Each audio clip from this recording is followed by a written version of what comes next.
来继续来看台南这个惊险的画面，就发生伫南区的金华路2段，一个30多岁小姐驶一台名车冲撞到路边的粪扫车，甲当时当咧倒粪扫的几来民众弄到，现场是一片的混乱，路苍苍，至少有7个人受伤。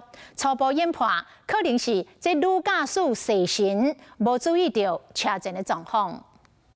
民众排咧将粪扫弹上粪扫车向后壁，有一台白色轿车冲过来，未负险被弄到。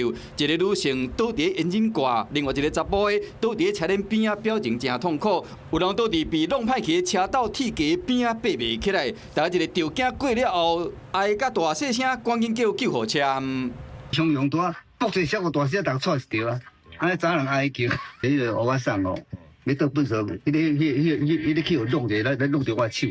无偌久，肇事30多岁女驾驶开车门行落来，看到眼前的画面嘛，惊到。意外发生伫昨下晡5点外，台南市南区金华路2段，当时粪扫车停伫路边啊，向有一台车为后壁弄过来，去弄着倒粪扫的乡亲。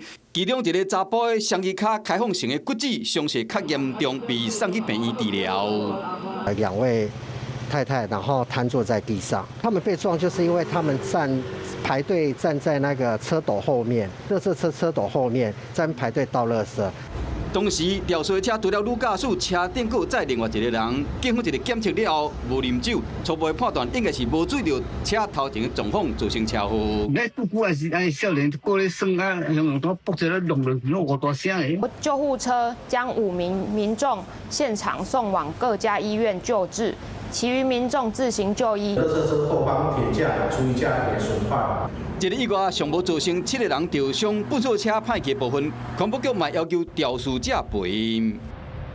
Hello， 我是雷亚，想要抢先掌握最及时的新闻资讯吗？赶快订阅、按赞、开启小铃铛，锁定华视新闻 YouTube 频道。